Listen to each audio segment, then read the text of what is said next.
In any list of the most influential, powerful women in history, chances are that Cleopatra's name will appear. As a female ruler of a traditionally male-ruled empire, Cleopatra is best known for being incredibly beautiful, as well as her relationships with Julius Caesar and Mark Antony. But there's a far more to her story than just wooing two of the most powerful men in the Roman Empire.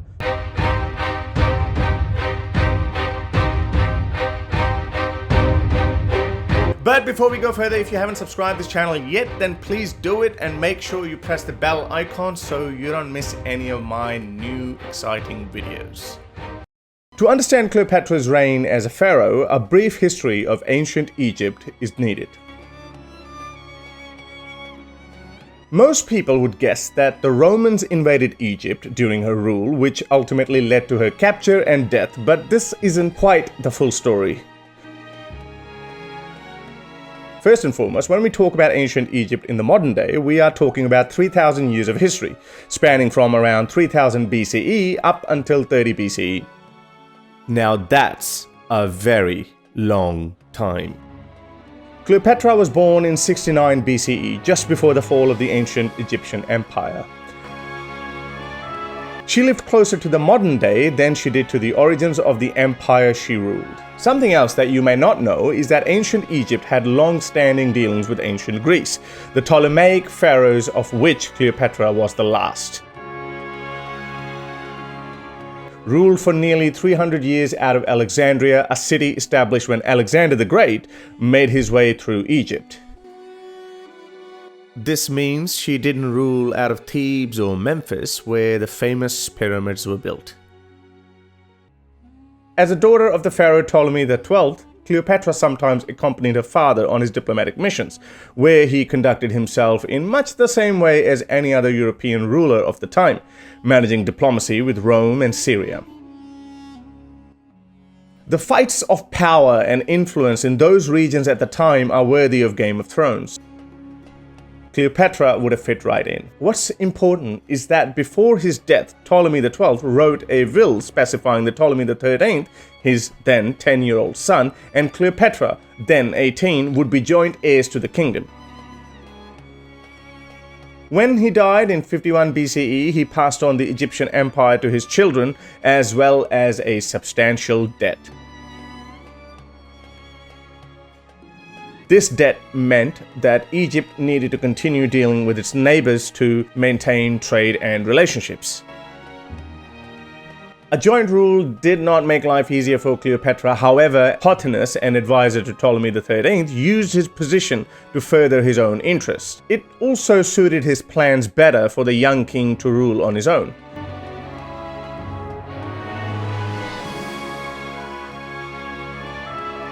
Cleopatra and her brother fell out almost immediately, an obvious fight for power recorded in history through both of them signing documents as sole ruler of Egypt without the other. By 49 BCE, the siblings were in active revolt, each assembling forces in an attempt to overthrow the other, which rapidly devolved into a civil war. While this was happening, Egypt found themselves caught in the middle of a dispute between Pompey and Caesar. Caesar had managed to drive Pompey back to Greece, and Pompey was keen to use Egypt as a base of operations in his ongoing dispute. Ptolemy XIII was encouraged by Pothinus to defuse the situation by tricking Pompey into meeting with him, resulting in Pothinus having Pompey stabbed to death. Ptolemy, not knowing how to read the room, had Pompey's head embalmed and sent to Caesar to show him what he had done, both to show he was a formidable power and hoping to win some favor.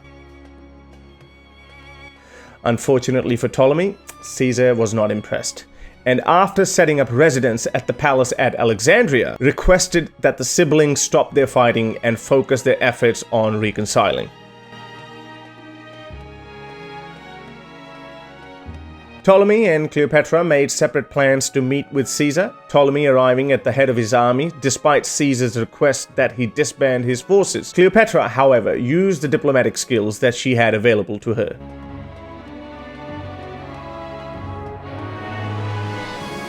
On hearing that Caesar had a reputation for engaging romantically or at least physically with royal women, she decided to dress provocatively to win Caesar over with her charm and wit. When he found out what his sister had done, Ptolemy was enraged and tried to incite the population of Alexandria into a riot. There were a lot of changes in a relatively short time, with Cleopatra's half-sister Arsinoe IV teaming up with Ptolemy XIII in an attempt to destroy the troops still loyal to Cleopatra. When Ptolemy XIII drowned in 47 BCE and his sister Arsinoe was exiled to the temple of Artemis at Ephesus, eventually to be executed in 41 BCE.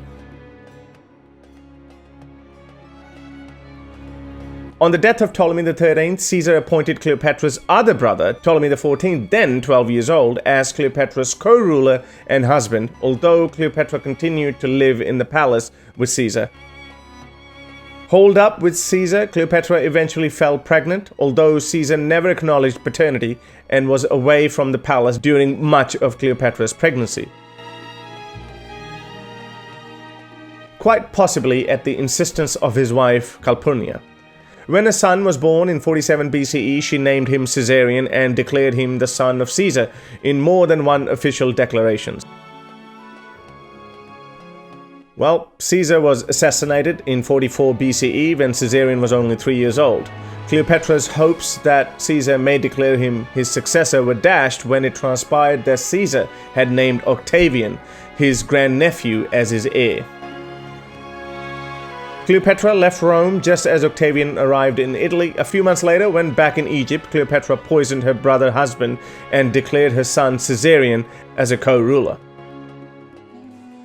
Wars continued across the Roman Republic, and in 41 BCE, Mark Antony, a Roman politician and general, reached out to Cleopatra, who, after rebuffing his invitations, eventually decided to meet with him. Seeing another strategic opportunity to align herself with a powerful Roman ruler, Cleopatra wooed Mark Antony, who already had a crush on her since she was a child in the Roman court. She had twins with Antony, despite the fact that Antony was already married.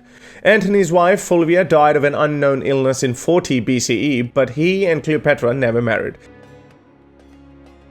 Antony lost a major battle not long after his wife's passing, and one stipulation of his defeat was also that he had to marry Octavian's sister. Although upset at his new marriage, Cleopatra and Antony became strategic partners, organizing joint campaigns which ultimately put them in direct opposition with Octavian.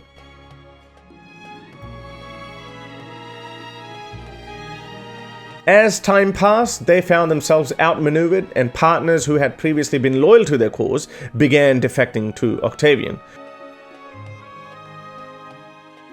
Time was running out.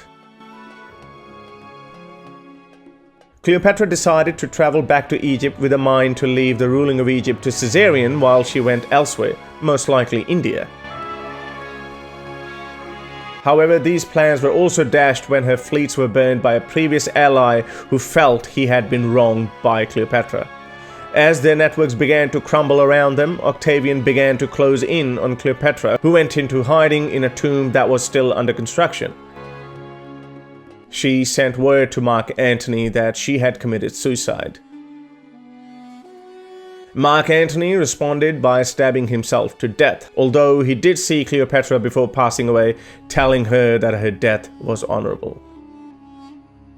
It's easy to see where Shakespeare found his inspiration for Romeo and Juliet. Octavian promised her that he had no intentions of executing her, and Cleopatra warned Octavian that she would not be paraded as a trophy. On finding out that she and her children were to be transported to Rome after their capture, Cleopatra decided to commit suicide by poison. Although there is no absolute account of how she poisoned herself, most paintings of the event show her clutching an asp to her breast.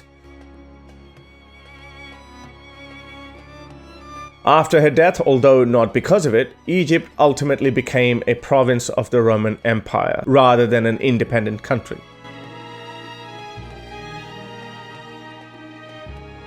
While Cleopatra is often described as an interloper who seduced married men and used sex as a weapon, it's clear that she was an intelligent, strategic, and sometimes cruel ruler. She was multilingual and one of the only Ptolemaic pharaohs to be able to speak Egyptian rather than just the Greek of her family and predecessors. Modern-day scholars are generally of the mind Cleopatra was an intelligent woman who knew what her strengths were, but wasn't afraid to use what she had to try and ensure the safety of her children and empire.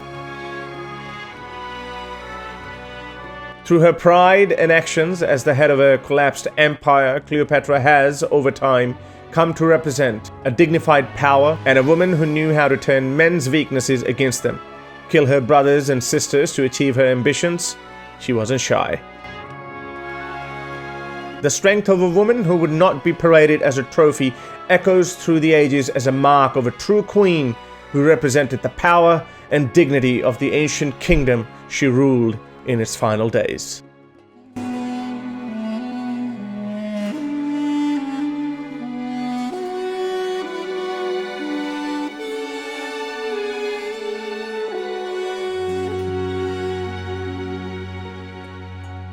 If you liked my video, then please subscribe to the channel. And if you would like me to continue making these videos, support me on PayPal or Patreon.